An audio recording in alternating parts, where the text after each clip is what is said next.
Захилгааны хязгаарлалт үргэлжлэнэ. Чойжлсуран эрчим хүчний салбарт тодорхой шийдэл олно. Physical Asia шоуны шилдэг багийн нэг Филиппиний багийн ахлагч гэргийн хамт иржээ. Улаанбаатар хотын төдийгүй 21 аймгийн агарын чанарыг хянах боломжтой боллоо.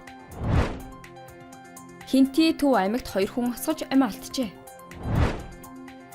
Бүрээдэд тас шувуу идэж хайж хотын төв рүү орж иржээ. Ice Global-ийн цөөн хор мэмэдэ эхэлж байна. Дулааны 4-р цахилгаан станцын 7-р зууханд гарсан гэмтлийг хугацаанаас нь өмнө засварлаж дуусгажээ. Гэсэн ч бөөрөлжүүдийн цахилгаан станцад үүссэн асуудлын улмаас цахилгааны хязгаарлалтыг үргэлжлүүлэхээр боллоо.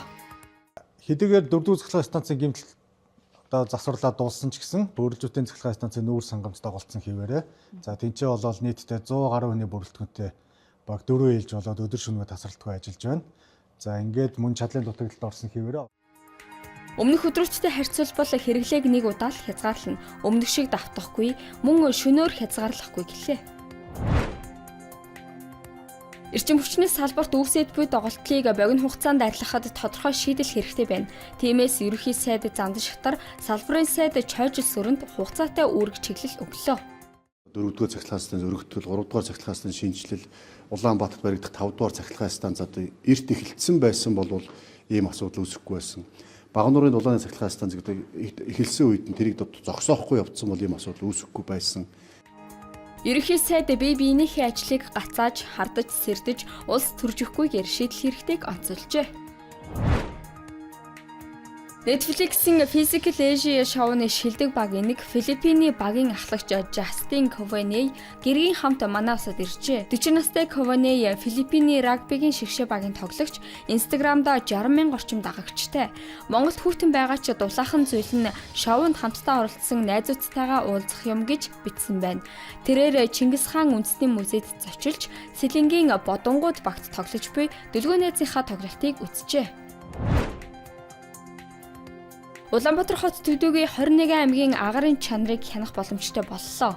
Бүгд найрамдах Солонгос улстай хамтран хэрэгжүүлж буй төслөөр агаартах хөхрлөг хий, азотын эслүүд PM2.5, PM10 тоосонцор, озон, нүрс зүрхчийн дутуу эсэл зэрэг цагуурын үндсэн үзүүлэлтийг хэмжих чанарын автомат станц суйрлуулжээ. Хүмүүс агаар цэг гөвцэг эмээн захим толбороор дээрх үзүүлэлттэй танилцах боломжтой.